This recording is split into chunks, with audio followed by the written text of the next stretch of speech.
ఒకప్పుడు టీమిండియా అనగానే బ్యాటింగ్లో స్ట్రాంగ్, బౌలింగ్లో వీక్ అనే మాట వినిపించేది. అయితే జస్ప్రీత్ బుమ్రా వచ్చాక సీన్ పూర్తిగా మారిపోయింది. యువ పేసర్లు కూడా ఛాన్స్ దొరికినప్పుడు స్టామినా చూపించేందుకు ప్రయత్నిస్తున్నారు.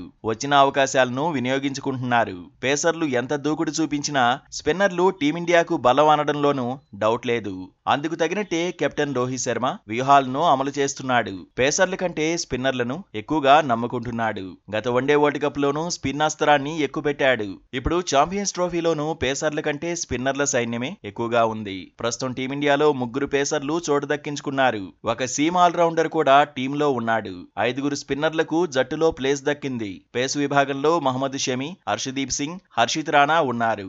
బుమ్రా ప్లేస్ లోనే జట్టులో హర్షిత్ రాణా చేరాడు. స్పిన్ విభాగంలో రవీంద్ర జడేజా, అక్షర్ పటేల్, కుల్దీప్ యాదవ్, వాషింగ్టన్ సుందర్, వరుణ్ చక్రవర్తి ఉన్నారు. ఓపెనర్ యశస్వి జైస్వాల్ స్థానంలో మిస్టరీ స్పిన్నర్ వరుణ్ చక్రవర్తి జట్టులోకి వచ్చాడు. స్పిన్ విభాగాన్ని రోహిత్ ఎక్కువగా నమ్ముతున్నాడు. 5 స్పిన్నర్ల నుంచి తుది జట్టులో 3 స్పిన్నర్లు బరిలో దిగడం ఖాయంగానే కనిపిస్తోంది. నిజానికి గత టీ20 వరల్డ్ కప్ లోనూ స్పిన్నర్లనే రోహిత్ ఎక్కువగా నమ్మాడు.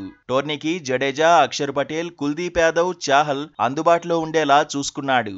ఇప్పుడు ఛాంపియన్స్ ట్రోఫీకి చాహల్ ఎంపిక కాలేదు. కానీ వాషింగ్టన్ సుందర్ జట్టులో చేరాడు. ఇంగ్లాండ్ తో సిరీస్ లో రాణించిన వరుణ్ చక్రవర్తి కూడా అనూహ్యంగా ఛాన్స్ దక్కించుకున్నాడు. ప్రస్తుత జట్టులో పేస్ ఆల్రౌండర్ హార్దిక్ పాండ్యా ఒక్కడే ఉన్నాడు.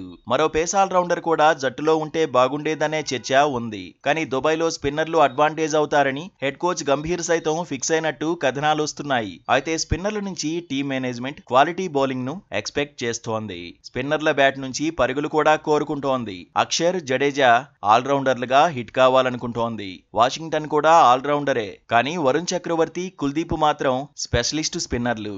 దీంతో దుబాయ్లో టీమిండియా స్పిన్ వ్యూహం పనిచేస్తుందా లేదా అనేది ఆసక్తికరంగా మారింది.